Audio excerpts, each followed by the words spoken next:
Hello students, welcome back to your video classes. Hopefully all of you must be doing good and taking care of yourself and your family members. So students, we are back again with the topic that is acid, bases and salts. Okay. So in the last class we have discussed so many things regarding acid and bases, such as we have discussed the types of acids depending upon their origin, their composition, and as well as upon the concentration of hydrogen ion they produce or the hydroxyl ion they produce, and finally that is the concentrated amount of water present in an acid solution, according to which the concentrated acid and dilute acid, that also we have discussed. In today's class we will discuss some more properties of acids, okay, starting with the basicity of an acid and acidity of a base. Okay, so on the basis of basicity of acids, classification of acids and bases, okay, that is on the basis of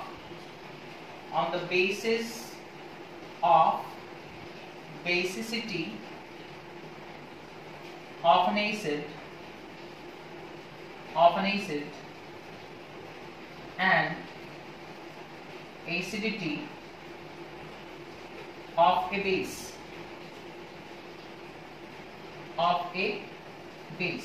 Okay, so as per this context we will discuss what are the types of acids and bases. So first of all we will discuss what is the meaning of basicity of an acid, and then we will discuss what is the meaning of acidity of a base. Okay, so first of all, basicity of an acid. Basicity of an acid. What is the meaning of that? Okay, it means that the number of H plus ions produced per molecule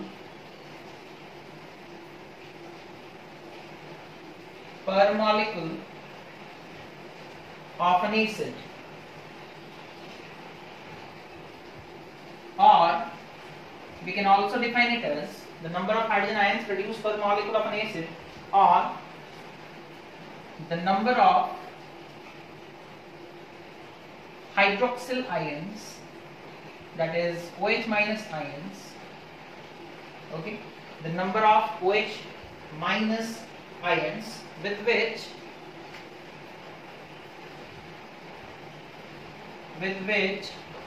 one molecule of an acid reacts.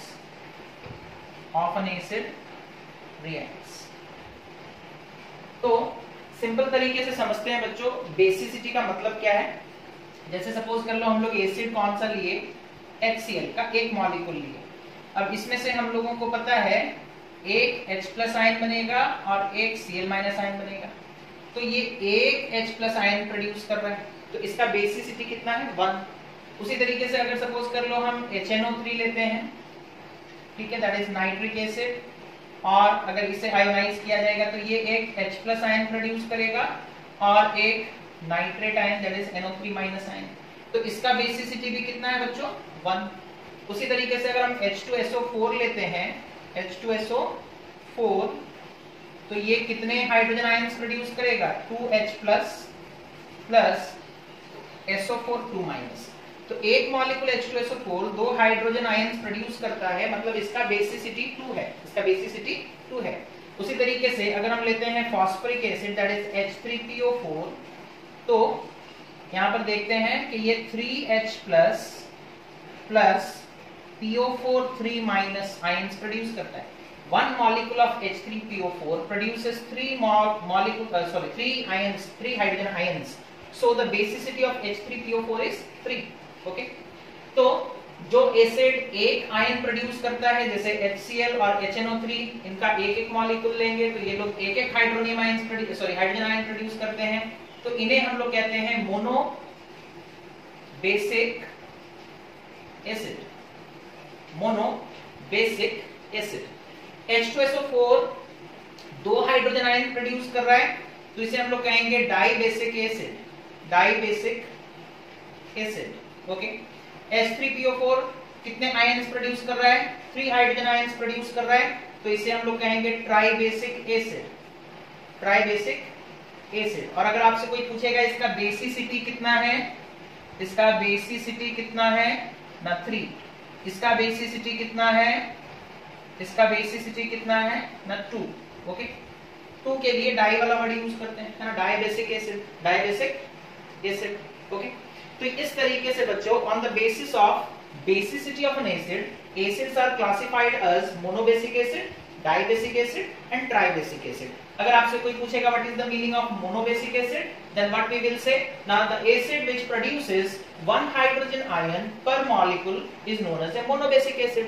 And what is the meaning of a dibasic acid? It means that the acid which produces 2 hydrogen ions per molecule, 2 hydrogen ions per molecule is known as a dibasic acid. And similarly, what is a tribasic acid? The acid which produces 3 hydrogen ions per molecule is known as a tribasic acid. समझ में आ गया? एक important चीज और कि जिसका basicity जितना होता है वो उतने प्रकार के सॉल्ट्स फॉर्मेशन कर सकता है ना, जिसका बेसिसिटी जितना होता है वो उतने प्रकार के सॉल्ट्स फॉर्मेशन कर सकता है। फॉर एग्जांपल HCl का बेसिसिटी कितना है? 1। HCl को सपोज कर लो हम लोग रिएक्ट करवाते हैं किसके साथ ना, NaOH के साथ, ठीक है, तो ये फॉर्मेशन करेगा salt that is NaCl plus साथ में फॉर्मेशन होगा वाटर दैट इज H2O, एक सॉल्ट बना, है ना। तो हाइड्रोक्लोरिक एसिड जब सोडियम हाइड्रोक्साइड के साथ रिएक्ट किया तो वो एक सॉल्ट प्रोड्यूस किया दैट इज NaCl, है ना। तो इसका बेसिसिटी 1 है। Monobasic acid will produce one type of salt by reacting with a particular alkali. Okay, अगर H2SO4 का रिएक्शन देखते हैं बच्चों, H2SO4 जब रिएक्ट करता है NaOH के साथ, okay, and the temperature is less than 200 degree Celsius, तो हम देखेंगे कि प्रोडक्ट में आएगा NaHSO4 plus H2O। Okay, H2SO4 is a dibasic acid. It reacts with NaOH. The temperature is less than, temperature यहाँ पे लिखना जरूरी नहीं था बट लिख लिए हम। तो टेम्परेचर 200 डिग्री सेल्सियस से कम जब होता है बच्चों तो प्रोडक्ट क्या आता है? सोडियम हाइड्रोजन सल्फेट और सोडियम बाइसल्फेट, ये भी एक सॉल्ट है। अच्छा, जब हम लोग H2SO4 को ओके उसी सोडियम हाइड्रोक्साइड के साथ रिएक्ट करवाते हैं, but this time the temperature is greater than 200 degree Celsius, तो ये सॉल्ट बनाता है Na2SO4 that is sodium sulphate plus water. Okay, balance करना चाहो तो यहाँ पे 2NaOH लगेगा, है ना, यहाँ पे 2NaOH लगेगा। ओके, तो इस तरीके से बैलेंस होगा तुम्हारा रिएक्शन। ओके, अब यहाँ पर देखो, यहाँ 2H2O होगा, है ना। यहाँ पर देखो सल्फ्यूरिक एसिड जब सोडियम हाइड्रोक्साइड के साथ रिएक्ट किया वो एक सॉल्ट बनाया that is NaHSO4 that is sodium bisulphate और सोडियम हाइड्रोजन सल्फेट। वही सल्फ्यूरिक एसिड उसी सोडियम हाइड्रोक्साइड के साथ जब 200 डिग्री सेल्सियस से ज्यादा टेम्परेचर पर रिएक्ट करता है तो फिर से वो एक सॉल्ट बनाता है that is sodium sulphate plus water. तो दो तरह के सॉल्ट प्रोड्यूस कर सकता है ये H2SO4, है ना, दो तरह के सॉल्ट प्रोड्यूस कर सकता है H2SO4, है ना। इसी तरीके से अगर H3PO4 लेंगे बच्चों तो ये 3 तरह का सॉल्ट बनाएगा, तो जिसका बेसिसिटी जितना होगा वो उतने तरह का सॉल्ट बनाएगा। H3PO4 का बेसिसिटी 3 है, मतलब ये 3 तरह के सॉल्ट्स बना सकता है ना, ये 3 तरह के सॉल्ट्स बना सकता है। भाई NaOH के साथ आप रिएक्शन करके देख लो, अगर हम लोग सपोज कर लो H3PO4 का रिएक्शन करवाते हैं बच्चों किसके साथ? NaOH के साथ, ठीक है, एक बार वो प्रोडक्ट देगा that is NaH2PO4 plus H2O। Okay, NaH2PO4 plus H2O, ठीक है, ये एक तरह का सॉल्ट हो गया that is NaH2PO4 plus H2O। जब वही H3PO4 रिएक्ट करेगा 2 मॉलिक्यूल सोडियम हाइड्रोक्साइड के साथ तो ये बन जाएगा Na2HPO4 plus water that is H2O, और यहाँ पे वाटर कितने मॉलिक्यूल्स होंगे? 2 मॉलिक्यूल्स। ओके, वाटर कितने मॉलिक्यूल्स होंगे? 2 मॉलिक्यूल्स। ओके, अगर वही H3PO4 रिएक्ट करेगा 3NaOH के साथ तो प्रोडक्ट आएगा Na3PO4 प्लस 3H2O। डिफरेंस देख रहे हो? पहले NaH2PO4, फिर उसके बाद Na2HPO4, फिर उसके बाद Na3PO4। तो 3 तरह के सॉल्ट ये बना रहा है। कैसे बना रहा है इस चीज को हम लोग समझते हैं, है ना? इस चीज को हम लोग समझते हैं। ये चीज आप जान लो कि जिसका बेसिसिटी जितना है वो उतने प्रकार के सॉल्ट्स बनाएगा। जिसका बेसिसिटी जितना है वो उतने प्रकार के सॉल्ट्स बनाएगा। अब हम लोग ये देखेंगे कि ये हो कैसे रहा है ना? स्टेप बाय स्टेप देखेंगे। ओके, इतना समझ में आ गया? आप लोग लिख सकते हो, ठीक है? ओके, तो अब देखो ये हो कैसे रहा है। हम लोग H2SO4 का एग्जांपल लेकर के समझेंगे कि H2SO4 का बेसिसिटी 2 है तो वो 2 तरह के सॉल्ट कैसे बना रहा है। या फिर H3PO4 का, आप लोग बोलोगे सर H3PO4 थोड़ा ज्यादा कठिन वाला लग रहा है, उसी का बना दीजिए।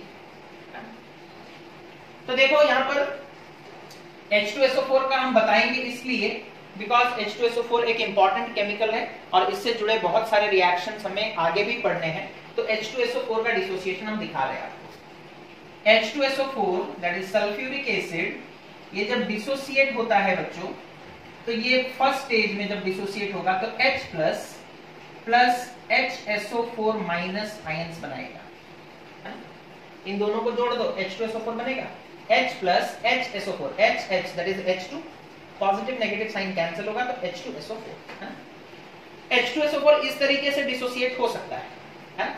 जब हम लोग सल्फ्यूरिक एसिड को H2SO4 को सोडियम हाइड्रोक्साइड के साथ रिएक्ट करवा रहे थे, है ना?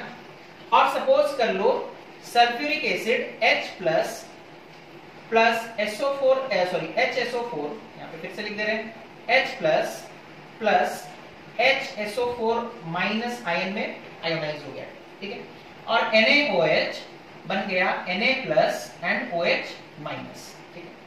अब देखो इसका नेगेटिव इसके पॉजिटिव के साथ कंबाइन करेगा और सॉल्ट क्या बनेगा?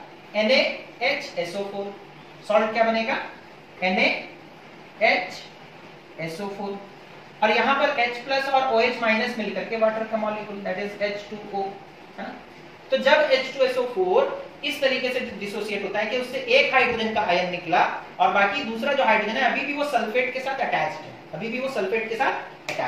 तब ये प्रोडक्ट आएगा। अब इसी का दूसरा वाला देख लो, हम लोग H2SO4 लिए और उसे NaOH के साथ रिएक्ट करवाए, ठीक है? लेकिन मान लो अभी जो कंडीशन है, टेम्परेचर वगैरह चेंज कर दिया गया और H2SO4 जो है उसके एक मॉलिक्यूल से 2 हाइड्रोजन के आयन्स निकले प्लस SO4 2 माइनस निकला, ठीक है? मतलब कंप्लीट आयनाइजेशन हो गया। यहाँ पर पार्शियल हुआ था। H2SO4 से 2 निकल सकते हैं, H2SO4 से कितने हाइड्रोजन आयन्स निकल सकते हैं? 2, लेकिन पार्शियल हुआ, एक हाइड्रोजन का आयन निकला, एक हाइड्रोजन अभी भी सल्फेट के साथ अटैच्ड है, तो ये हाइड्रोजन का प्लस H प्लस और ये HSO4 माइनस दैट इज ये बाइसल्फेट आयन है या फिर हाइड्रोजन सल्फेट आयन है। लेकिन यहां पर क्या हो रहा है ना, H2SO4 कंप्लीटली आयोनाइज हो रहा है और इससे H2SO4 से 2 H प्लस आयन्स निकल रहे हैं और एक SO4 2 माइनस आयन निकल रहा है। अब ये कंबाइन होगा किसके साथ? NaOH सपोज कर लो, Na प्लस और OH माइनस में डिसोसिएट कर गया। अब देखो इसका नेगेटिव इसके पॉजिटिव के साथ कंबाइन करेगा, लेकिन इसके पास कितना चार्ज है? 2 माइनस, इसके पास कितना है? 1 प्लस 1, तो क्या इसके चार्ज को प्लस 2 कर सकते हैं? नहीं कर सकते, तो 2 सोडियम ही ले लेते हैं, यानी कि यहाँ 2 NaOH हो जाएगा मल्टीप्लाई, है ना? 2 सोडियम के आयंस तब हमें मिल पाएंगे। अब ये दोनों सोडियम के आयन सल्फेट के साथ कंबाइन करेंगे और सॉल्ट बनेगा Na2SO4। समझ में आ रहा है? दोनों सोडियम के आयंस मिलकर के सल्फेट को बैलेंस करेंगे।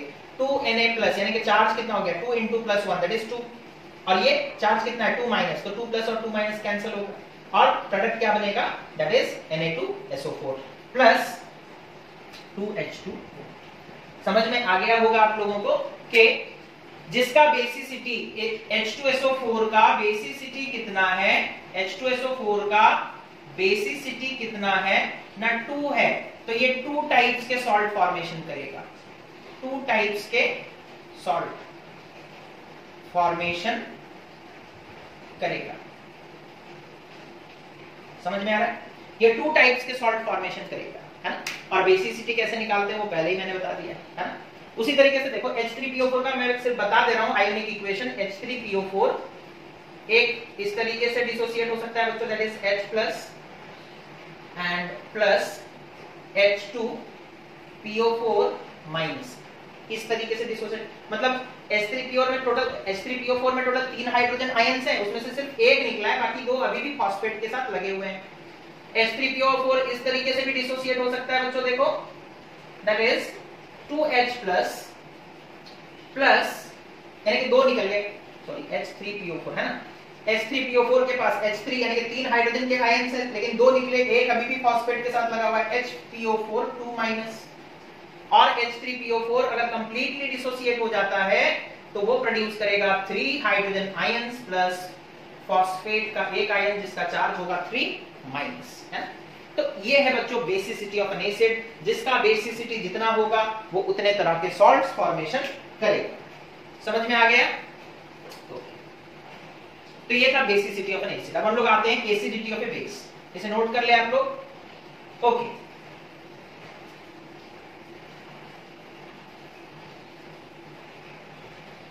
इसके बाद हम लोग आते हैं बच्चों that is acidity of A base, है ना, उसको डिस्कशन करेंगे। ये वाला पोर्शन खत्म हो गया, बेसिसिटी ऑफ एन एसिड। अब acidity of A base, acidity of A base ये क्या है बच्चों? जैसे वहां पर बेसिसिटी ऑफ एन एसिड था the number of hydrogen ions produced पर मॉलिक्यूल, यहां पर क्या होगा? Acidity of A base means the number of hydroxyl ions produced per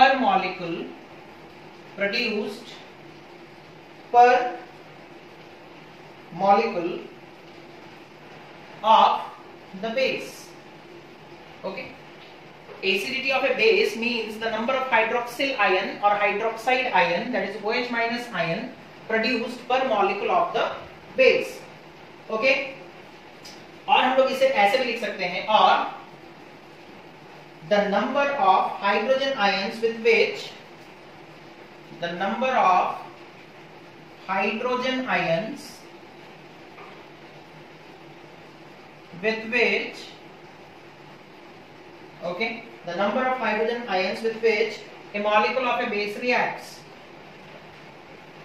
a molecule of a base reacts, okay.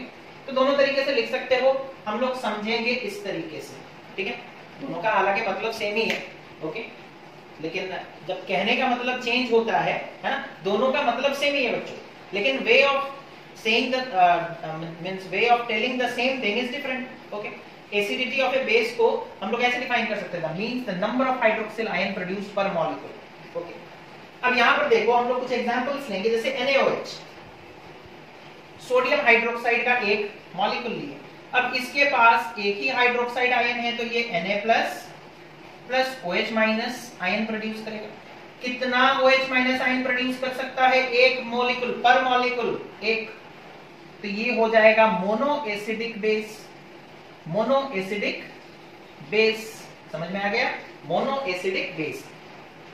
The number of hydroxide ion produced पर molecule is 1, therefore it is called monoacidic base. The number of hydroxide ion produced per molecule of a base is 1, therefore it is called monoacidic base. Okay, उसी तरीके से अगर हम लोग calcium hydroxide लेंगे CaOH2, ठीक है, CaOH2, तो ये बनाएगा Ca2 प्लस 2OH माइनस, है ना। अब यहां पर देखो कितने हाइड्रोक्साइड आयन प्रोड्यूस हो रहे हैं? 2, है ना। पर molecule of calcium hydroxide or 1 molecule of calcium hydroxide produces 2 hydroxide ions, therefore its acidity is 2. That is why it is known as diacidic base. Therefore it is known as diacidic base. Similarly, अगर हम लोग aluminium hydroxide लेते हैं या ferric hydroxide लेते हैं, aluminium that is AlOH3, तो हम लोगों को एक एल्यूमिनियम हाइड्रोक्साइड के मॉलिक्यूल से मिलेगा Al3 प्लस 3OH माइनस, है ना, प्लस 3OH माइनस। अब इसका बेसिस एसिडिटी कितना है? 3, बिकॉज ये 3 hydroxide ion, hydroxyl ion produce कर रहा है पर molecule, so it is try acidic base. Try acidic base समझ में आ गया होगा आप लोगों को। एसिडिटी का मतलब क्या होता है और बेसिसिटी का मतलब क्या होता है, ठीक है। ओके, कैल्शियम कॉपर हाइड्रोक्साइड भी लोगे तो 2 ही निकलेगा, है ना। ओके, तो ये पोर्शन, ये वाला पार्ट एसिडिटी एंड बेसिसिटी खत्म होता है बच्चों, है ना। नेक्स्ट हम लोग आते हैं, नेक्स्ट ये इतना समझ में आ गया आप लोगों को? समझ में आ गया तो बहुत अच्छी बात है, और अगर नहीं समझ में आए तो वीडियो दोबारा से देखें, ध्यान से देखें। Okay,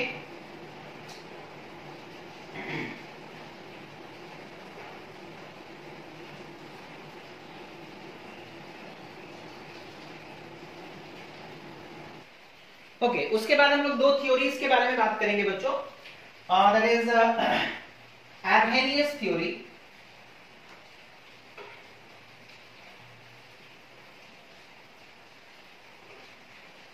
Arrhenius theory. Okay, Arrhenius theory क्या कहता है? एसिड्स के बारे में ये कुछ कहता है। क्या कहता है बच्चों? ना ये कहता है acids are the substances, okay, हालांकि वही पुरानी चीज है।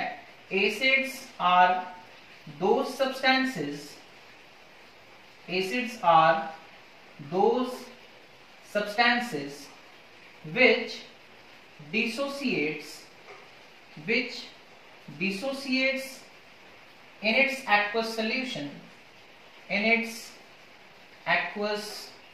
solution, to produce H plus ions, है? To produce H plus ions। और वो क्या कहते हैं? वो कहते हैं कि strong acids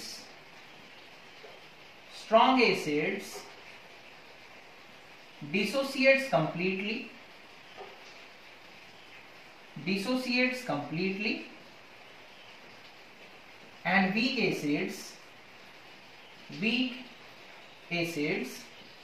dissociates partially, है? तो ये चीज हम लोग पहले से ही पढ़ चुके हैं, तो कुछ नया नहीं है इसमें। लेकिन अगर आपसे पूछेगा Arrhenius theory, what does Arrhenius theory states about an acid, तो आपको यही लिखना है। That is, Arrhenius theory states that those substances which dissociates in its aqueous solution to produce H plus ions are known as acids, and strong acids dissociates completely, whereas weak acids dissociates partially. Okay, इतना वो कहते थे। उसके बाद और एक theory है, that is Lorry-Bronsted theory।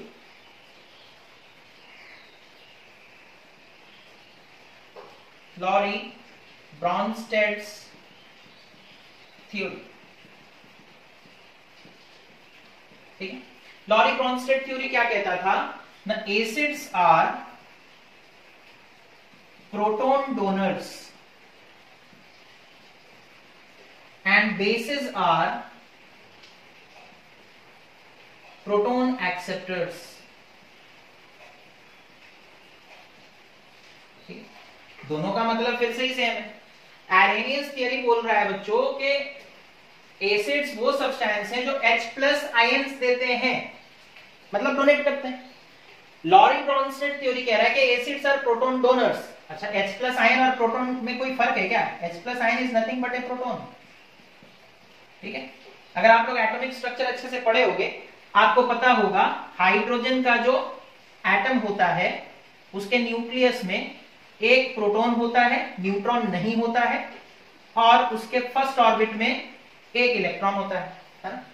अब ये हाइड्रोजन का एटम है बच्चों, ये हाइड्रोजन का नॉर्मल हाइड्रोजन है ना। अब आप नहीं बोलोगे कि हाँ सर वो उसके आइसोटॉप्स, नहीं, आइसोटॉप्स में न्यूट्रॉन भी होते हैं। हम लोग नॉर्मल जनरली जो हाइड्रोजन पाया जाता है उसके बारे में बात कर रहे हैं, है ना। तो जो नॉर्मल हाइड्रोजन है, जिसे हम लोग प्रोटियम भी कहते हैं, उसका एटम, उसके न्यूक्लियस में एक प्रोटॉन होता है और ऑर्बिट में एक इलेक्ट्रॉन। अब जब इससे एक इलेक्ट्रॉन चला जाएगा तो ये क्या बन जाएगा, सिर्फ प्रोटॉन बचा। अब ऑर्बिट तो खाली है, तो ये एक प्रोटॉन के पास चार्ज कितना होता है 1+, और हाइड्रोजन के आयन के पास चार्ज कितना है 1+, है ना। तो ये जो हाइड्रोजन का एटम था, जब उससे एक इलेक्ट्रॉन चला गया तो सिर्फ क्या बचा 1 प्रोटॉन। तो hydrogen ion is nothing but A proton. तो हाइड्रोजन आयन देना, प्रोड्यूस करना, मतलब प्रोटॉन प्रोड्यूस करना, ठीक है।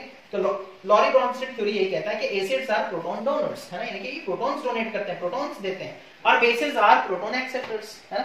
बेसिस जो है वो क्या है ना, प्रोटॉन एक्सेप्ट कर लेते हैं। जो H+ एसिड से मिला, बेसिस के पास क्या होता है बच्चों OH-, तो एसिड से जो H+ आया उसके साथ बेस वाला OH- मिल करके वाटर बन गया, है ना। तो ये लोग एक्सेप्ट करते हैं, ये लोग क्या करते हैं, एक्सेप्ट करते हैं। तो ये Arrhenius theory and Lowry Bronsted theory directly कभी कभी शॉर्ट क्वेश्चन पूछ लेता है। तो याद रखोगे, जिसमें जैसा अब यहाँ पर आप हाइड्रोनियम आयन नहीं लिख सकते, है ना।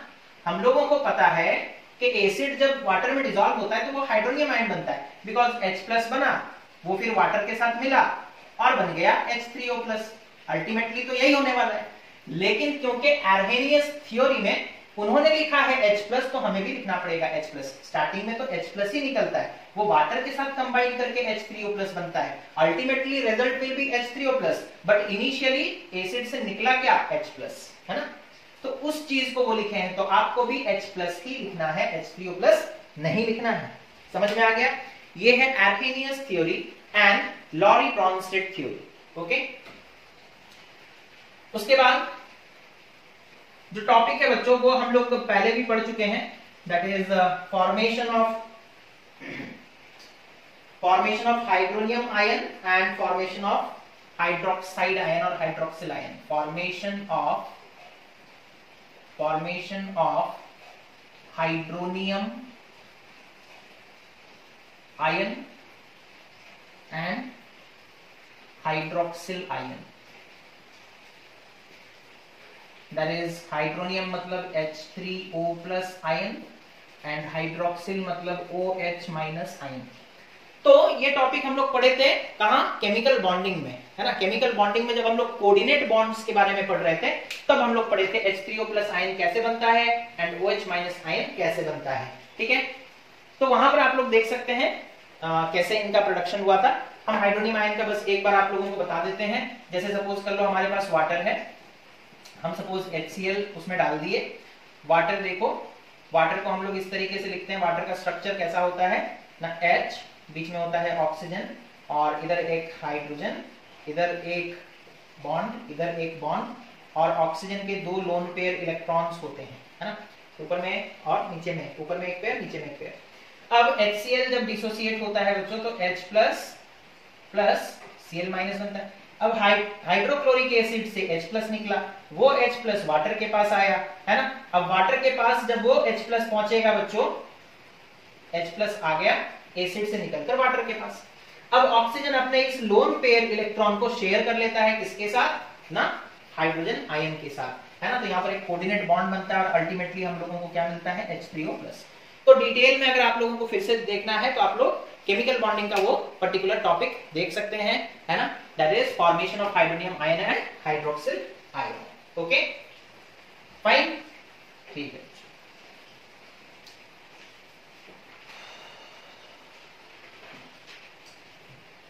तो आज के लिए हम लोग इतना ही रखते हैं, और फिर नेक्स्ट क्लास में हम लोग मतलब डिस्कशन करेंगे, that is preparation of acids and properties, preparation of acids and bases, and as well as हम लोग डिस्कशन करेंगे means physical as well as the chemical properties of acids and bases. तो ये वीडियो अच्छे से देखें, और जो भी टॉपिक आपको यहाँ पर पढ़ाया गया है, it is a sincere advice to all of you that read your book, okay. Book को रीड करो बच्चों, और उसके बाद इस टॉपिक को देखने के बाद रीड करो तो आपको समझ में जल्दी जल्दी आएगा, है ना, ये इस वीडियो को देखने के बाद। और उसके बाद जो भी डाउट्स निकल कर आते हैं फिर उसे सेंड करो, तो ताकि हम लोग क्लियर कर सकें और अपना पढ़ाई आगे बढ़ा सकें। So thank you for watching this video, have a nice day.